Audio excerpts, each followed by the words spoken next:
Lindsey, welcome. Thank you. And thank you for agreeing to speak with us and our audience on your experiences of not only entrepreneurship, but of your business. So tell me, how did you come to the decision or conclusion to open this cake company? Sure. So I guess a little bit backstory. I went to school to be an educator. I have a degree in elementary education with a pre-K certification. So I taught preschool for 8 years, straight out of college. And I had sort of been baking on the side as a hobby. It started back my senior year of college. My grandparents were celebrating their 50th wedding anniversary. And on a whim, I decided to make them a wedding cake. I had never made a wedding cake. I had never made a small cake. I just thought, you know what? Let's go for it. So I made this 5-tier monstrosity of a wedding cake that, knowing what I know now, I have no idea how that cake stayed standing. I did everything wrong. But that just sort of kick-started it, and I started snowballing from there. I was making for holiday gatherings, and suddenly friends were asking for their birthdays or their children's birthdays, and then it became friends of friends were asking, and eventually it got to the point that I was teaching all day, going home and baking all night, and then sleeping maybe 2 or 3 hours and starting over. So from an entrepreneurial perspective, if we were advising a client, we would say you took incremental steps. You had an interest or a propensity to bake. You started very, very, very small. Right. And then clients and people in interest started to build it up to the point where you were like, I can't be baking at 4 o'clock in the morning. Yes. Is that a fair assumption? Absolutely. Only because, again, we try to encourage our clients, how did you go from, the idea, what made you think it could become a scalable business? So back to now, you said, I can't be baking at 4 o'clock in the morning. So pick it up from there. Right. So it was shortly after we had gone back to in-person teaching after the pandemic had happened. Okay. And of course, while that was happening, I was using more of my at-home time to work on the baking and whatnot.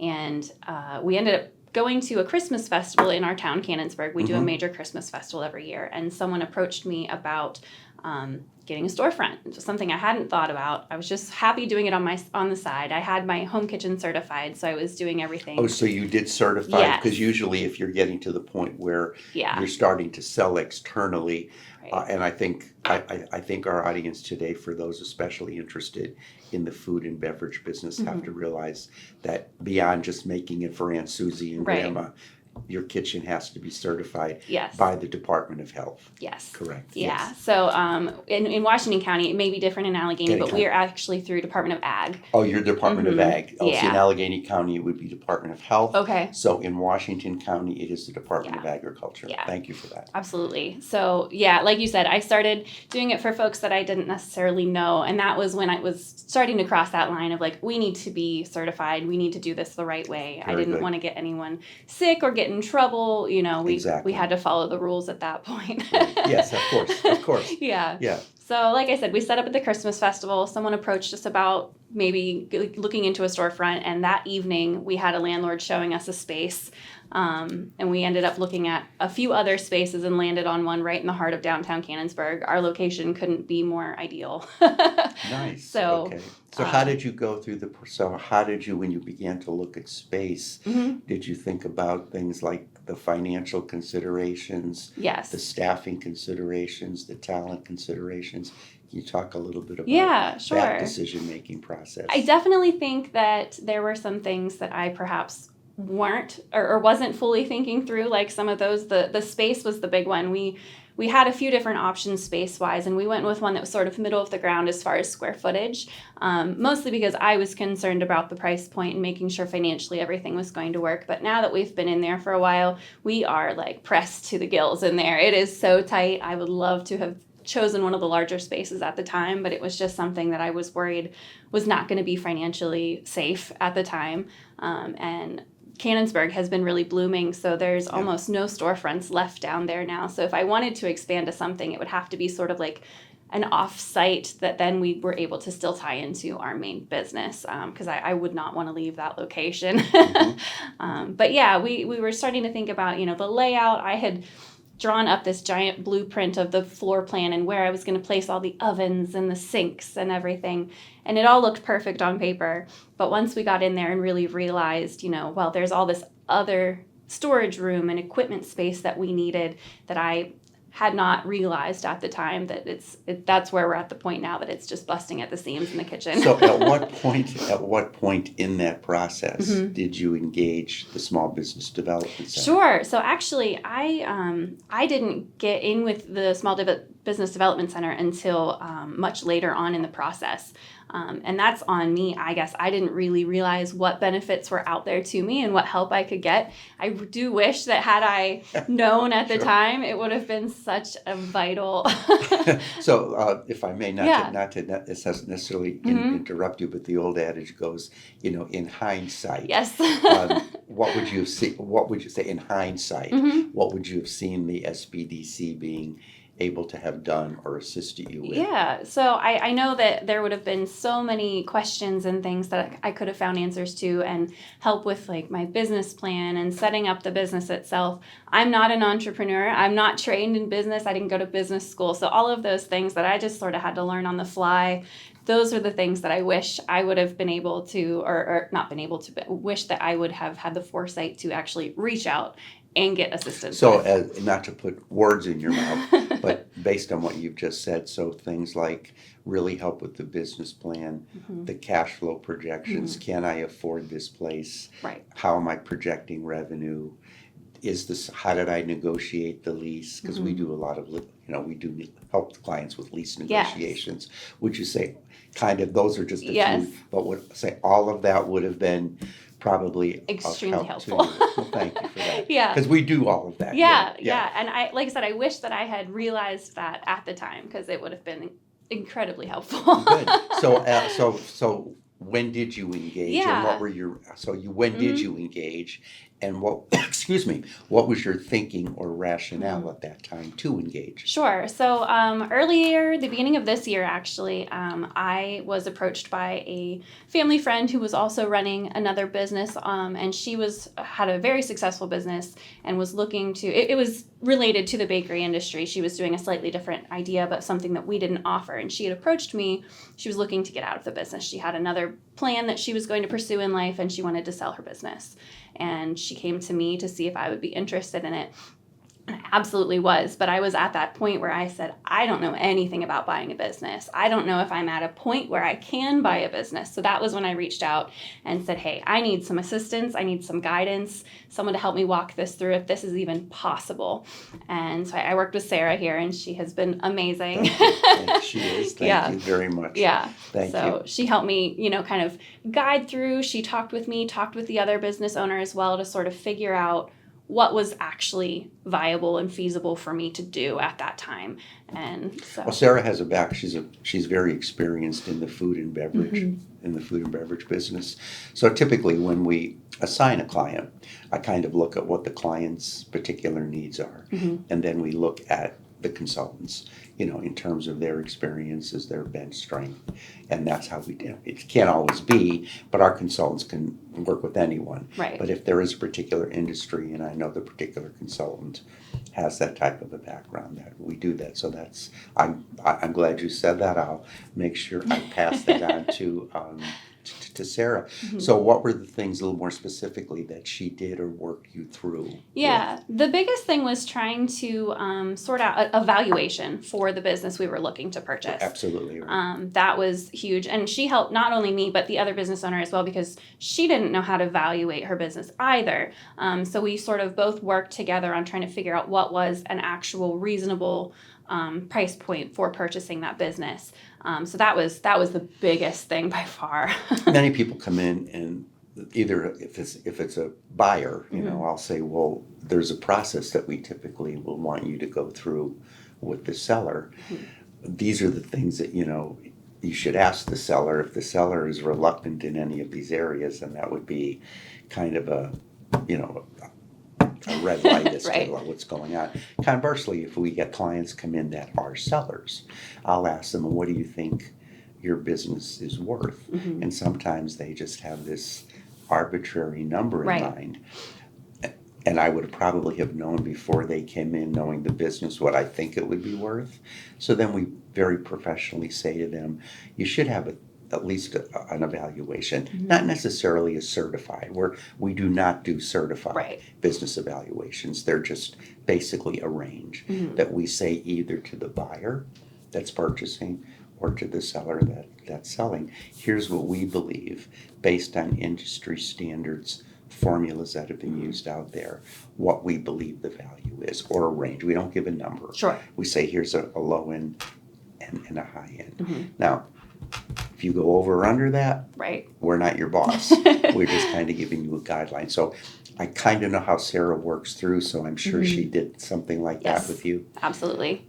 Yeah. She told me there were a few different models that she was able to sort of base it on and get a range from those different ones and come up with a whole picture of like, this is generally the range that we're looking at. So yeah, that's exactly how that went. So then you agree. So tell me about that. So what were some of the other steps in the process along the way? That was the biggest thing because like I said, the seller and I needed to sort of figure out what she was comfortable with as a selling price, what I was comfortable with as a purchasing price. And it ended up being that we decided that it just wasn't the right time for my business to acquire another. A lot of it being that footprint space that we talked about. I would have had to have expanded into a larger space to make that work because what she did in hers was different types of equipment and whatnot for my use. Even though it's still a bakery industry, it was different types of equipment that I would have had to bring in and find footprint for, and I didn't have the space to do that, so I would have had to expand in my footprint as well as my staff, and that was just something that we were not financially ready to do. Yeah. But at maybe some point, you will be, and then we can come back and we can enter that scenario with you again, because again, probably to expand.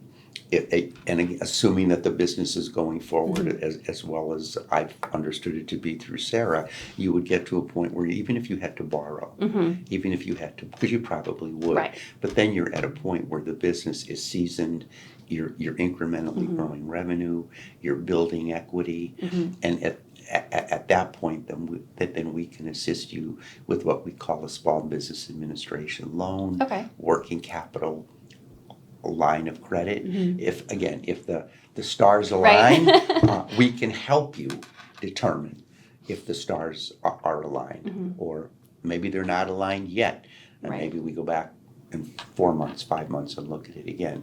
But the consultants they'll very much know where you are, both with operations and the financials, to give you a fairly decent recommendation is if you're ready to take, the next step with capital acquisition and all of that. So when you, as an entrepreneur, as you step back and you say, if I had to do it over again, what would be some of the recommendations you would give to our current and budding entrepreneurs out there? Well, I guess the very first thing is to get in touch with you guys. and tell everybody, I didn't pay you for that, right? No, not at all.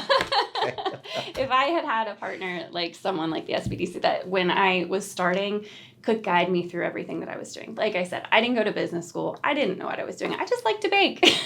So having someone that could have been a mentor to me as I was going through that whole process, it would have been just instrumental in getting everything up and off the ground better, quicker, more efficiently. And who knows, we might be much further along in the growth of the business by this point had I had that foundation. So you started in when again, was it 21 to 2021? We opened in March of 2022 in our brick and mortar location. I went legit and actually started the business and got the name and everything, certified my home kitchen the July before that, the summer before. So basically it was a year from being certified at your home to actually opening up the storefront. A little less than a year, but yes. So I'm assuming you're filed, are you a limited liability company? So you've filed all of that. We could have helped you through all of that process as well. And you would it would have been so much easier. So we talked about, so what do you think your greatest successes have been as an entrepreneur? What if you step back and say, hey, I feel really, as an entrepreneur, I feel good. What do you think your couple successes have been for you? I mean, personally, I think the biggest thing is that we're a very small family-run business. So I have one full-time employee, one part-time employee. My full-time is my dad. He does all my baking for me. And my part-time is my best friend from high school. I've taught her to decorate, and so she and I do the pretty work, and he makes them taste good, is what we say. So the biggest thing for me is I get to work every day with my dad, my best friend. Like, what more could I ask for? I'm my own boss, and I'm with my family and my friends every day. Like, that has been huge. If you were speaking again to would-be entrepreneurs or entrepreneurs that say might be ready to take the next step, or someone that's really where you were, I want to do this, but what would be some of the things now that you would recommend or say to them to consider? That's a tough question. I mean, honestly, it's an incredible, huge leap of faith, obviously, getting into anything like that, and just sort of trusting your gut and going for it, I think is the biggest thing. I mean, if it doesn't work, you're back where you started, but if it does work, then great. Like, what do they say? Aim for the stars, land in the clouds, something like that. Sure. If it doesn't go exactly as you plan it, that's all right. It's gonna grow and adapt the way that it sort of wants to. Given the way you evolved, the way you evolved your business, would you recommend to any entrepreneur, look, if you either have to have interest in or knowledge of something, to be on a better trajectory for success, would you agree or not agree? Oh, absolutely. Yeah. I mean, I've been baking since I was little with my grandma. That was where I really got started with it. So having that interest in baking was really what took the company, off the ground. But having to learn then all of the business sides of things as I went, that was tricky and challenging. But having that desire and interest to bake and create was really still what was the driving factor. So having that interest in the first place is absolutely monumental. Not to give you, again, this is an opportunity, obviously, for us to showcase your business, for you, obviously, to discuss how much the Small Business Development Center was able to help you. So again, so tell me what you bake and what's your product. Yeah, so we tell folks we focus on unique cupcake flavors, but we do full-size cakes for weddings, grad parties, birthdays, any occasion you might need a cake. So if you walk into our store, you're going to find display cases of 30 to 40 different cupcake flavors that we carry on hand daily that you can grab and go take with you. We have some other things like some cookies, our dog treats. Those are very popular. We call them pup cakes. They look like little cupcakes with dog bones. But then the biggest part of our business is our custom cake work. So what we do, our cakes, not to downplay anything, but it's not like going into a grocery store and picking up a cake from the bakery section. All of our cakes are fully custom. We do any theme a client may want. We do, like I said, all the way up to full scale wedding cakes, and everything in between. We do a whole lot of children's birthday parties, and that is sort of the bread and butter of our business, is those custom cakes. So what's your email? What's your website? Yeah. Please let our audience know. So our website is just canonsburgcakecompany.com. We try to keep it easy. And then our email is just canonsburgcakecompany@gmail.com. We don't use a web host at this time. It's something we're looking forward to doing in the future. Sure. But and we can help you with that. Oh, perfect. I'll be in touch. Okay. And the phone number if people want to call? 724-299-1323. Okay. Well, listen, I want to thank you for the opportunity today. It's been a pleasure to meet you. You as well. It's so encouraging to see an entrepreneur on the trajectory of success. We want to thank you for the opportunity to agreeing to do this podcast with us. Thank you. Lindsey. Thank you so much.